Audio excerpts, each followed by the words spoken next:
नमस्कार. आम्ही सारे खवय्येच्या या भागात सर्व रसिकांचं मी अतिशय मनापासून स्वागत करतो. मंडळी, तुम्ही पुलंचा तो लेख वाचला असेलच, माझे खाद्य जीवन. जाऊ दे, लेखाचं सोडून द्या. अमिताभ तर माहिती आहे तुम्हाला, आपला अमिताभ. हो, अमिताभ. त्याने सुरुवातीला काम करायला जेव्हा सुरुवात केली ना, तेव्हा त्याच्या कामाकडे कोणी लक्ष दिलं नाही बरं का. थकला शेवटी. मी सोडून जायला निघाला होता तेवढाच एका डायरेक्टरने बोलवलं. मी असं बोलवलं नाही, फोन करून बोलवलं आणि त्याला एक काम दिलं. आणि आज अमिताभ द सुपरस्टार असा झालेला आहे. म्हणजे कसं आहे, त्याने चिवटपणा दाखवला. गेला म्हणजे एक मनात तर फ्रस्ट्रेशन आलं, पण एकदा कमबॅक झाल्यानंतर त्याने सोडला नाही. माझंही तसंच आहे. लहानपणापासून खवय्या. हे खा ते खा ते खा, खूप बोलणी सुद्धा खाल्ली त्याच्यावर मी, पण सोडला नाही. आपला बाणा म्हणजे तुम्हाला माहिती आहे ना, एकदा मागे लागलं की लागलं. पण काही काही होतं काय, घरातून इतकं दुर्लक्ष ना माझ्या खवय्यगिरीकडे.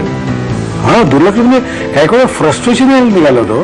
आणि आता बघा ना, मुंबई नाही, पुणे नाही, महाराष्ट्र सोडा, भारत सोडा, परदेशातून सुद्धा लोक इथे या कार्यक्रमाला यायला लागलेले आहे की. म्हणजे हे आपल्या खवय्यगिरी, म्हणजे आम्ही सारे खवय्या हा कार्यक्रम संपूर्ण भारतात नाही तर संपूर्ण जगात अतिशय व्यवस्थितरित्या पोचलेला आहे. आणि मुळात तो लोकांना आवडतोय, है की नाही. हे सगळ्यात महत्वाचं आहे. म्हणून तर लोक बाहेरून येतात ना, बाहेरून परदेशातून येतात. तशीच परदेशातून एक मैत्रीण आली माझी आज इथे, तिला इथे आमंत्रित केलेलं आहे. आपण तिची ओळख करून घेऊया. नमस्कार. नमस्कार. मनापासून स्वागत. थँक्यू. पहिल्यांदा तुझं नाव सांग, म्हणजे मला माहिती आहे पण आपल्या. मी डॉक्टर सुजाता. माझं माहेरचं नाव केंजळे आणि सासरचं नाव तुम्माजी. सुजाता तुम्माजी. तुम्माजी. हा, इटालियन. Italian surname. बरं, मुळची तू कुठली? मुंबई. मी सातारची. एकदम हे इटली जाणं कसं काय घडलं? मी लहान असल्यापासून माझ्या घरामध्ये सगळेजण सहजयोग करत होते. हा एक योगाचा प्रकार आहे. श्रीमाताजी निर्मला देवींनी हा स्थापन केलेला आहे आणि ते मी करत होते. आणि माझे हजबंड हे इटालियन आहेत, ते सुद्धा सहयोग करतात आणि त्याच्यामधून आमचं लग्न झालं.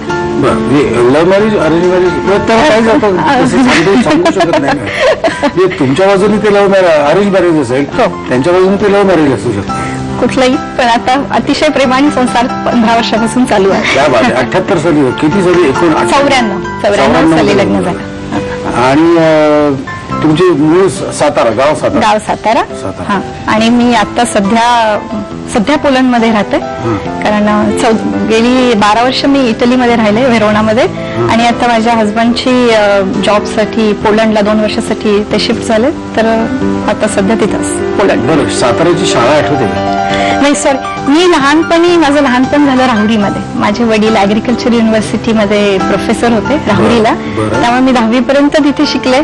11वी 12वी माझी सातारला झाली. माझे आजी आजोबा तिथं असतात आता सुद्धा.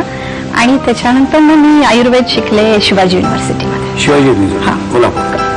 ओके.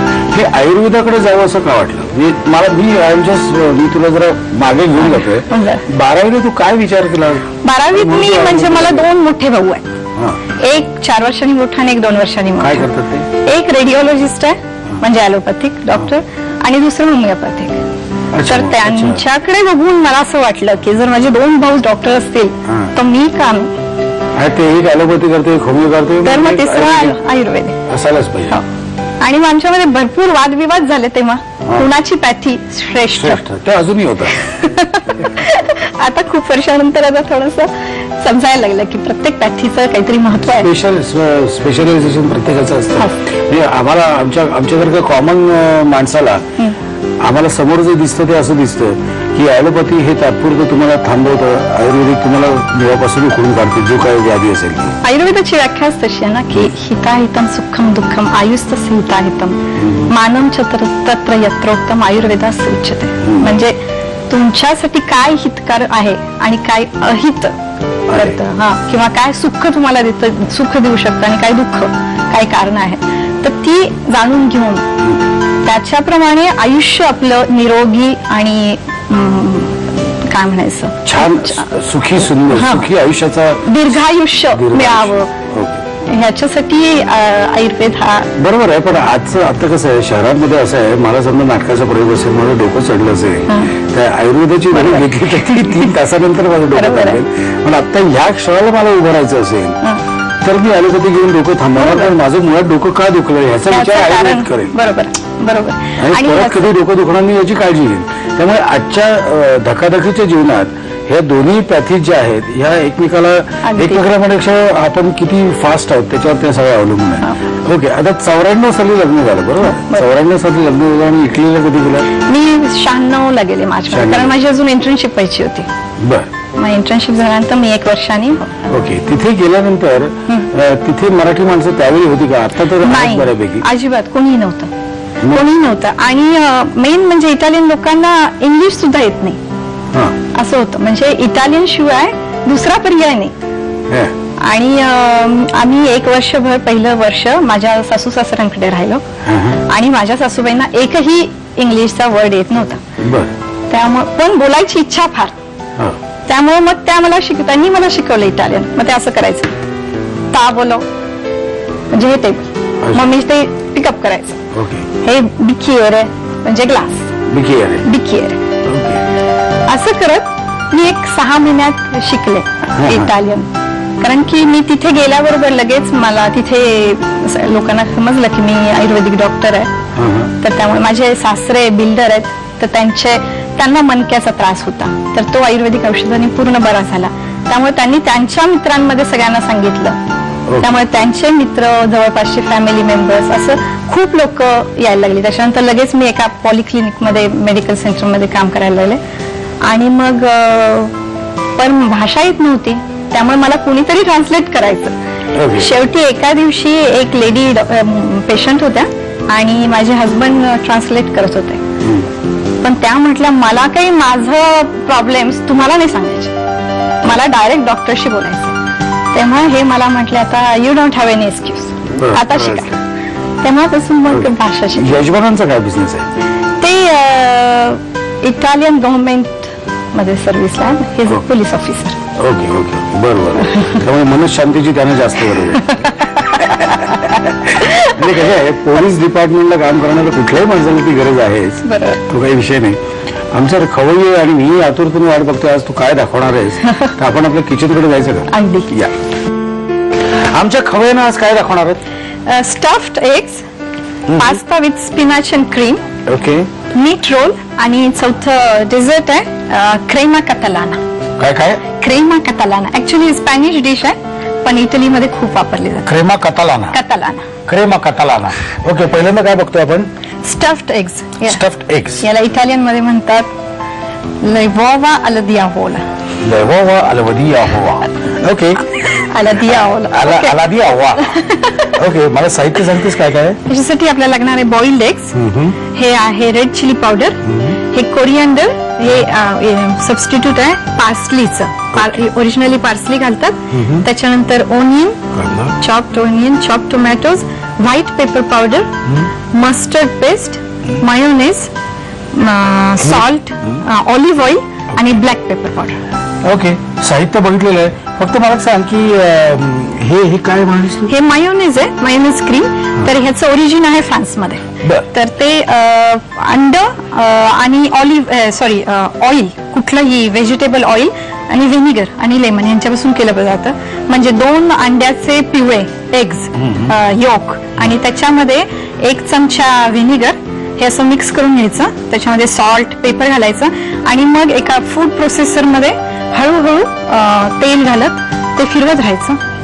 त्याच्यामुळे जे क्रीम तयार होतं ते मायोनेज. ओके, म्हणजे आपल्याला घरी करायचं असेल घरी अगदी व्यवस्थित करता येतं. ओके, साहित्य बघितलेलं आहे. आता जाऊया कृतीकडे. काय करायची कृती मला सांगता? आता हे आपण अंडी उकळून घेतलेली आहेत, त्यांना कट करायचं. बरं. आणि त्याच्यातून जो आतला आहे येलो पोर्शन, तो बाहेर काढायचा. लेफ्टी आहेस का तू? हो, मी लेफ्टी आहे. जेवत पण लेफ्ट हँडनी होते. मग ह्याच रेसिपीमध्ये आपण या एग योकच्या ऐवजी बॉइल पोटॅटो घालू शकतो, आणि ही सेम रेसिपी आपण ह्याच्यामध्ये स्टफ. आता काय करायचं पुढे? आता हे आपण फोर्कनी चांगलं मॅश करायचं. आणि ह्याच्यामध्ये जे स्पायसेस आहेत ते एक एक घालायचे. Red chilli powder. सातारा म्हणजे तू तिखटवालीच आहे. तिकडे जाऊन कसं काय ऍडजस्ट करायचं आश्चर्य. नाही, पण माझ्या फॅमिलीमध्ये जास्त कोणी एवढं तिखट सगळे डॉक्टरवाले असल्यामुळे कधी एवढं तिखट खाल्लं नाही. Okay. त्यामुळे मला एवढं.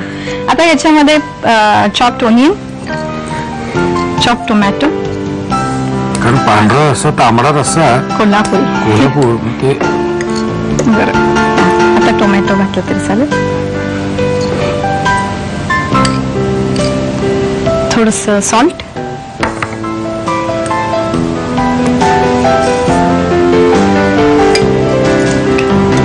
आणि हे मायोनीज.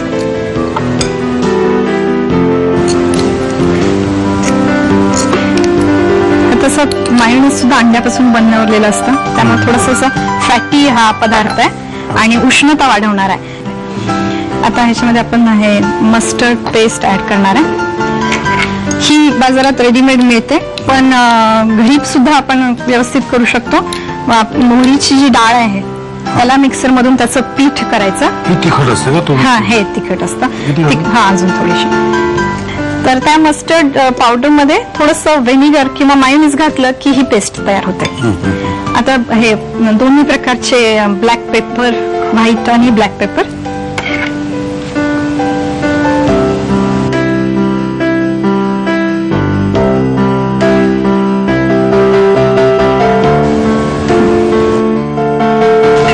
हे पार्सली. पार्सली सुद्धा इटालियन कुकिंग मध्ये सगळीकडं असतं. आपल्याकडे जशी कोथिंबीर असते ओनली प्रेझेंट कुठेही, तसं हे पार्सली सगळ्या जेवणामध्ये असतं. आता त्याच्यात थोडंस ऑलिव्ह ऑइल घालायचं आणि मग हे स्टफिंग तयार झालंय. एक चमचा. हा, बस बस. आता काय करायचं? हे आता आपण हे स्टफ करायचं. अच्छा.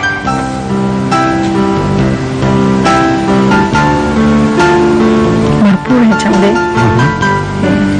तळायचं बिळायचं काही नाही. हे डायरेक्ट उचलून तोंडात टाकायचं. तसं इटालियन फूड हे ऑइली जास्त नाहीये, तळलेलं वगैरे जास्त खाल्लं नाही. आता ह्याच्यावर फक्त काय कोथिंबीर वगैरे? पार्सली, आणि पार्सली नसेल तर कोथिंबीर.